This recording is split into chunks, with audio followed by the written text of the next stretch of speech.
I know I have talked all over social media about how I'm going to start KATABASIS or KATABASIS.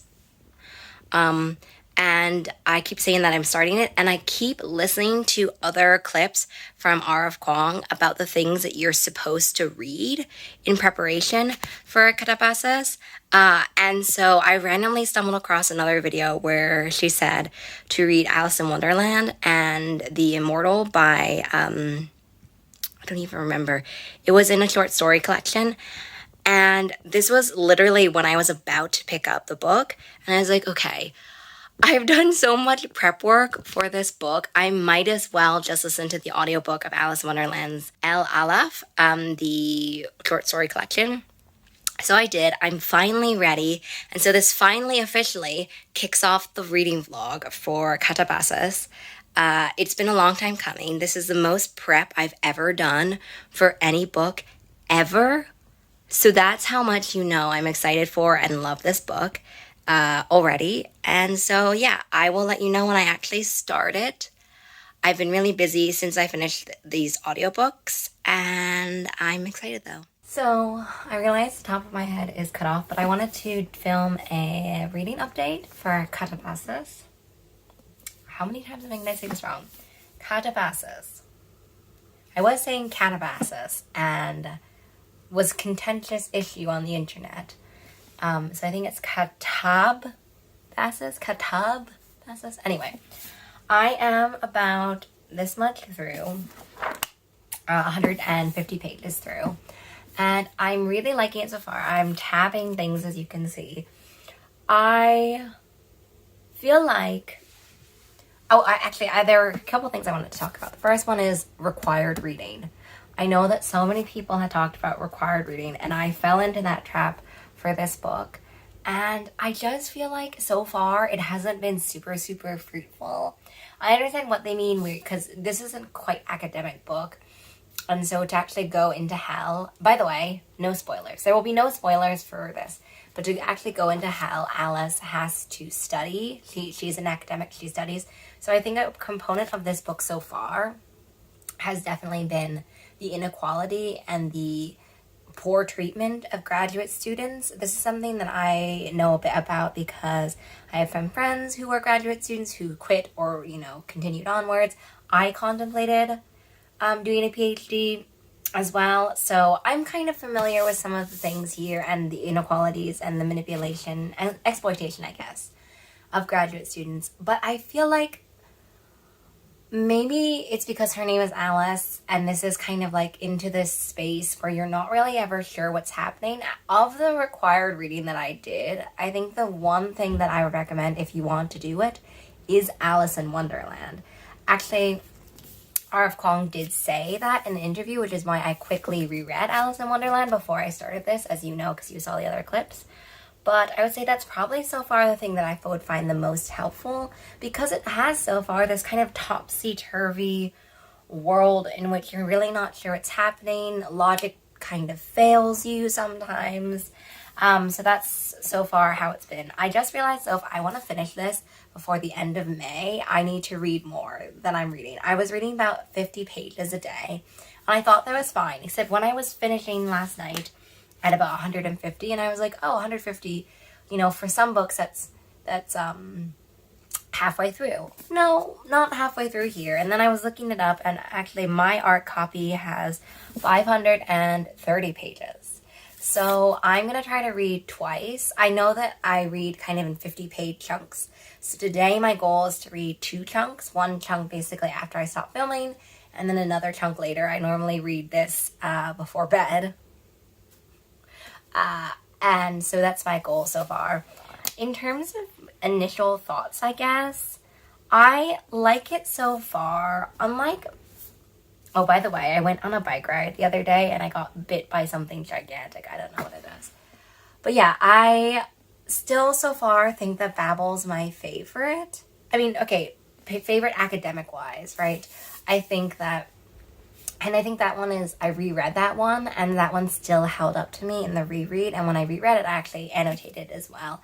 But for that one, the annotations were specific by category. I kind of thought, should I annotate it? See, something is flying around me right now. I kind of thought, should I annotate it also by topic. And then I realized as I was reading, no, I'm kind of just annotating lines that I think are interesting, or lines, about academia, but nothing as specific. The annotation system I have now is different, just in terms of when I was annotating Babel beforehand, I only had 3 or 4 different colors. They were also bright. They did not match the aesthetic. To this one, I tried to match the aesthetic of the cover. But yeah, I'm just doing it differently, a little bit less structured, I guess. I've always admired people who could annotate tabs, but also annotate notes in the book, like little underlines or little doodles or whatever. That's just not me. I read the majority of my books in ebook form, and so it's actually kind of rare that I'm reading the actual book. I know it's funny because you'll see in my wrap-up videos or whatever, you'll see me holding up a stack of books, but a little peek behind the curtain, I'm often reading those books electronically anyway. These are just my physical copies. Sometimes I do switch between physical and electronic when my eyes get tired and when I get migraines, which is something I've gotten more and more every year. But yeah, I normally read electronically. So reading this one entirely physically has been a choice. I had the choice to read it electronically, but I knew that if I wanted to annotate tabs of my favorite lines, it would just be better like this.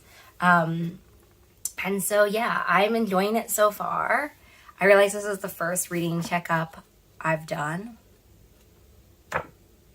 But anyway, those are my thoughts. I was kind of thinking about vlog content, like what I want to do for this one.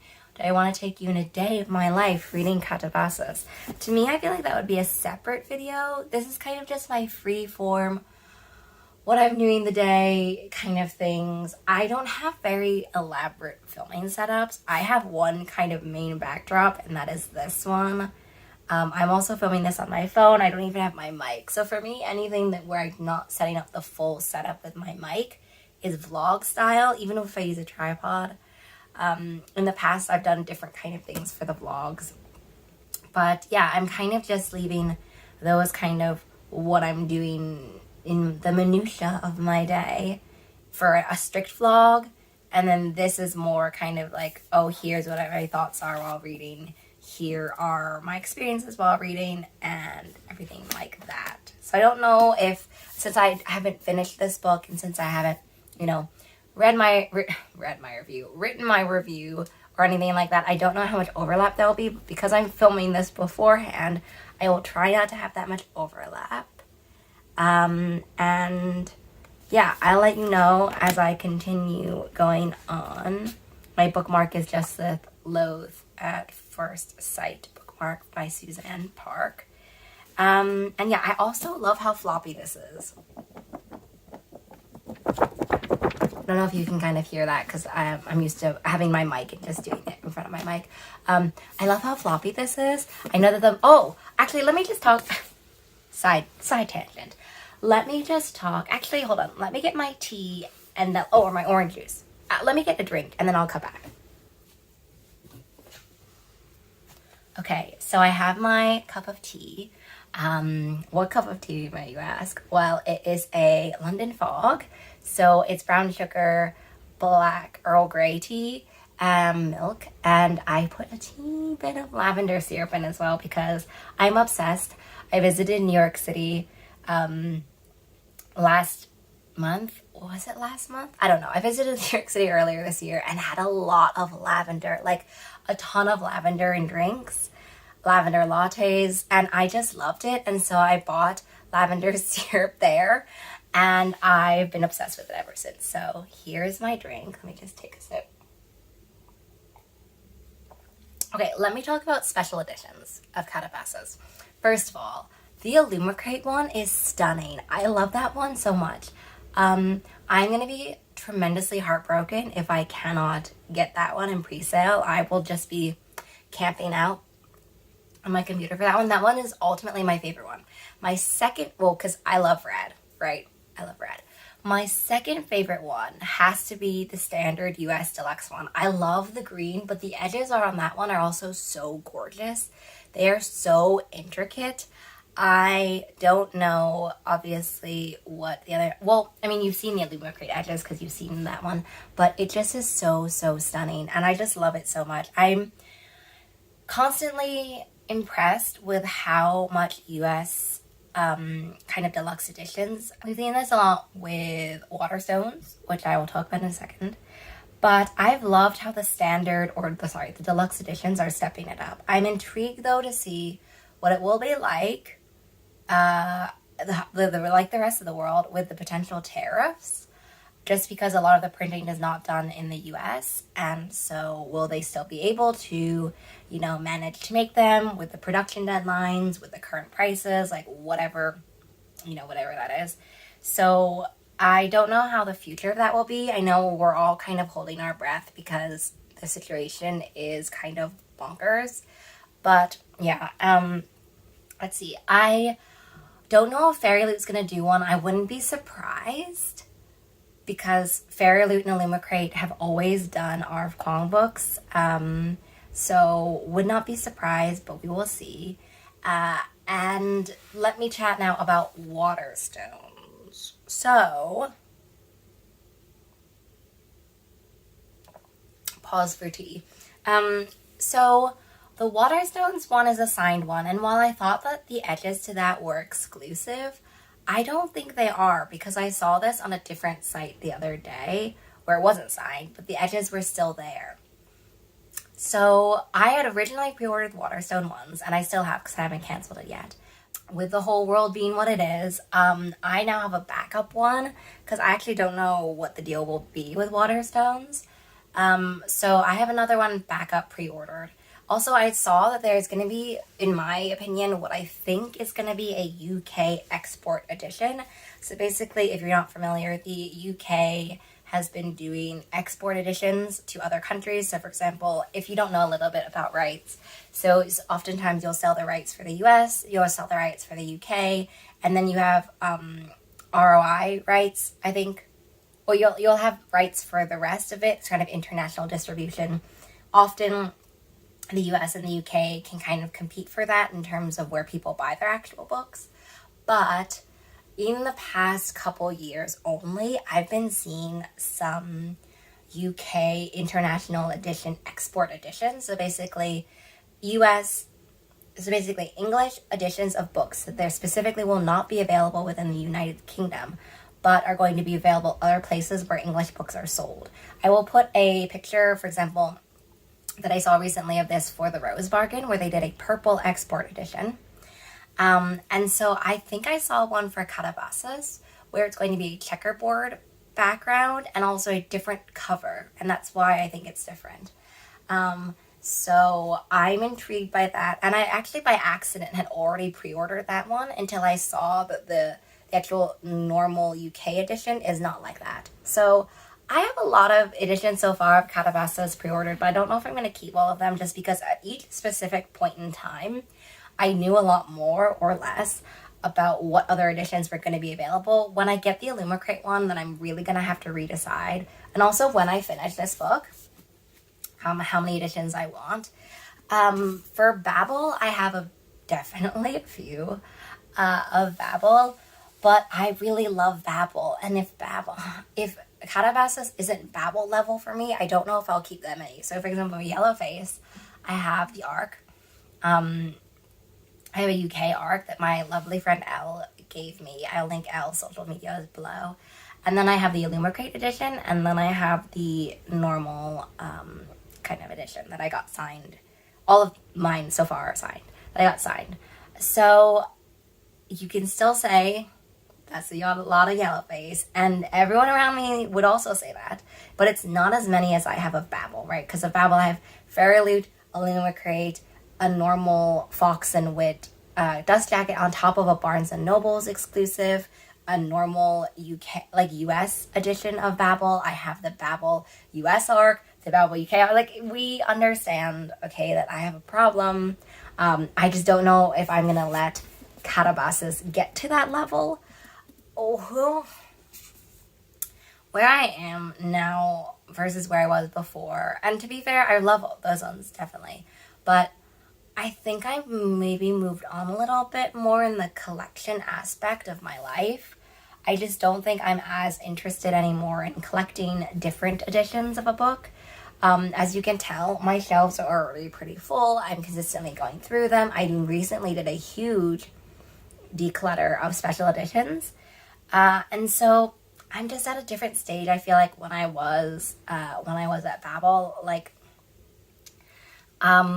and also, but for me though, Babel versus Yellowface. Babel to me was like transformative. I basically immediately finished it. I was on the way to dinner in the car. I get super, super car sick, by the way. Furiously typing on my phone about my thoughts on Babel and like my essay on Babel. And, you know, that one to me just is so much become a foundational book for me. And so I don't know so far if KATABASIS will be like that. Might be something I really deeply enjoy, like Yellowface.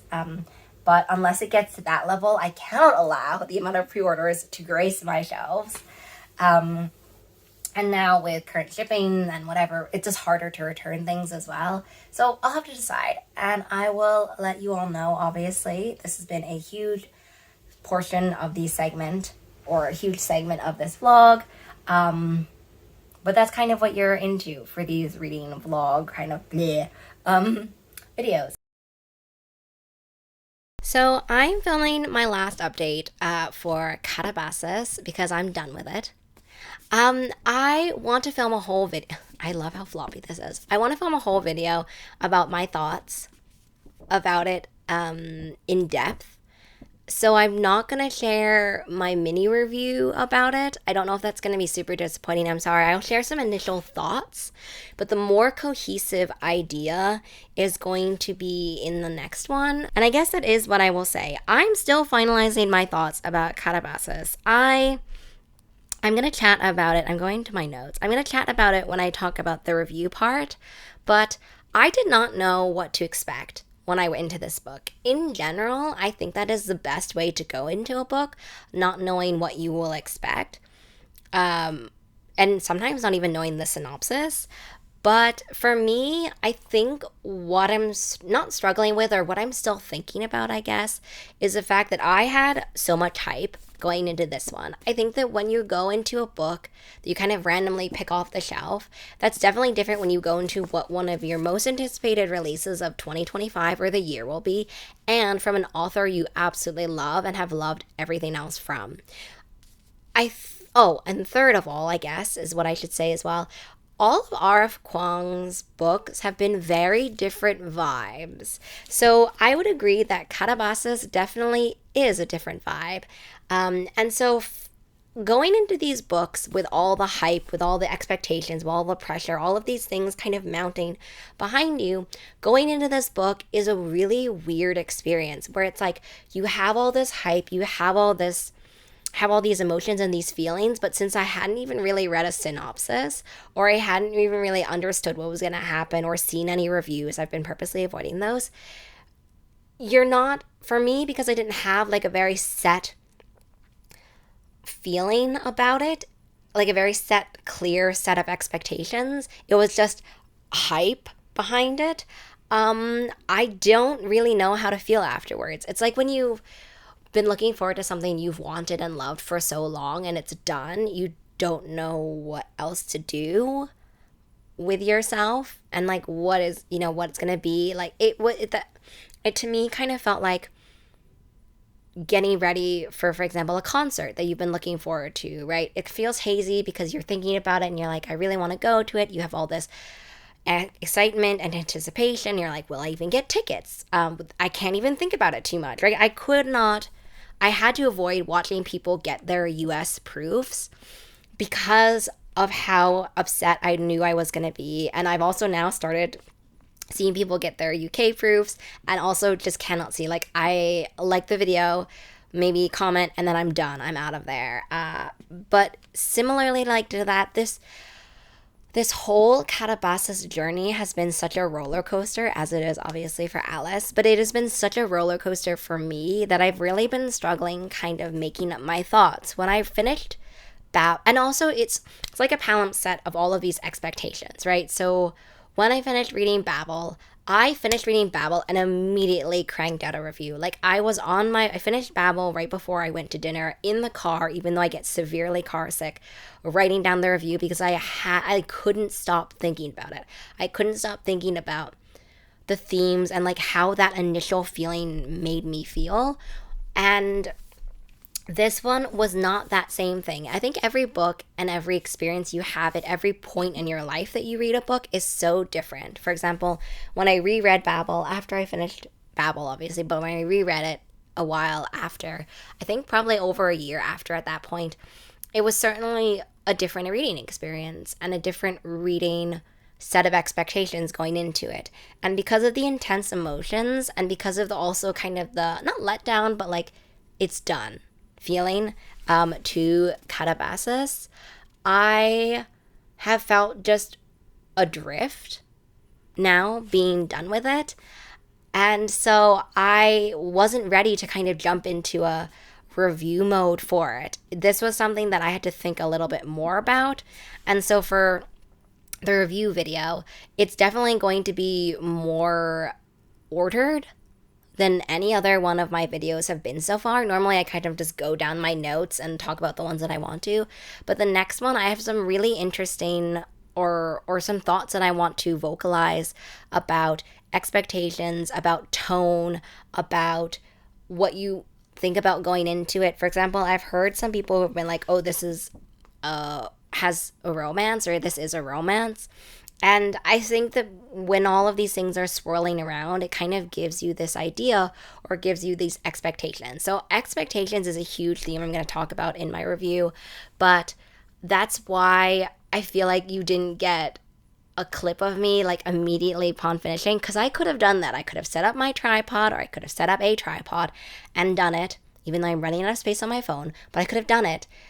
But I'm kind of glad I didn't, because it would have been anticlimactic for you all, because I kind of finished it, I closed it, and I was like, I'm done, right? There wasn't that intense sense of energy. And so I've been thinking a lot, because I don't know the order of the videos, so I don't know if people have seen my thoughts about Jonathan Strange and Mr. Norrell yet, but I've been thinking a lot about books being products of the time, books being products of a moment, and also who you are when you read a book and how different that is depending on where you are in your life. I'm going to talk more about that in my review video, but it's certainly an interesting concept, and it's an interesting idea that I kind of want to leave you with at the end of this reading vlog, which is sort of the person an author is when they finish a book, when they think of a book, and then the person the reader is when they pick up a book, because these three different people are very different. If you've been following any of my panels,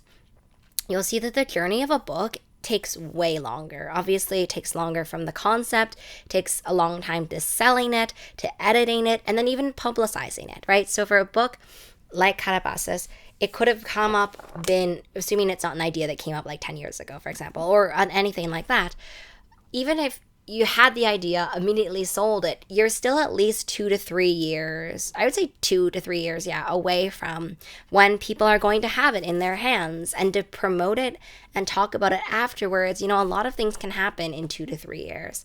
So it's just an interesting idea that I've kind of been playing with and exploring internally in my own mind as I finish. As you can see though, tab-wise, like I had tons of things I really, really loved about this one. This one made me feel super cerebral.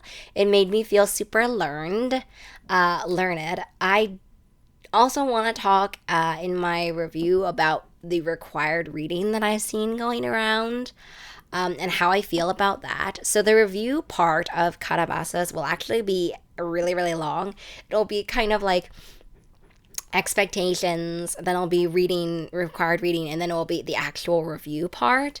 But there's just a lot to say, and this kind of conceptualizes or summarizes how I've been feeling in a variety of different ways and a variety of different topics in my mind for a little bit of time that have just like all come together in the perfect storm that is KATABASIS.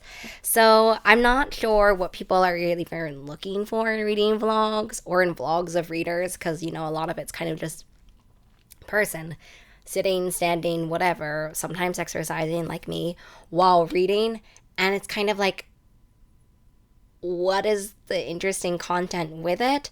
So that's why I've been kind of exploring what I want to show, even in a reading vlog. So if you've liked the idea of the reading vlogs, or if you've liked this or have constructive feedback about what you would want to see in a reading vlog, let me know. I've tried to have a delineation between reading vlogs and vlogs in general and them being separate. So definitely keep that in mind when you make your comment, when you make your very helpful comment below.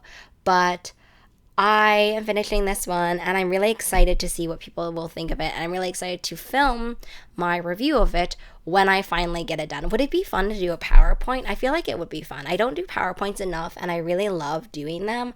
So I feel like maybe breaking out a PowerPoint would be the way to go. It also might be the way to help make my ideas make more sense.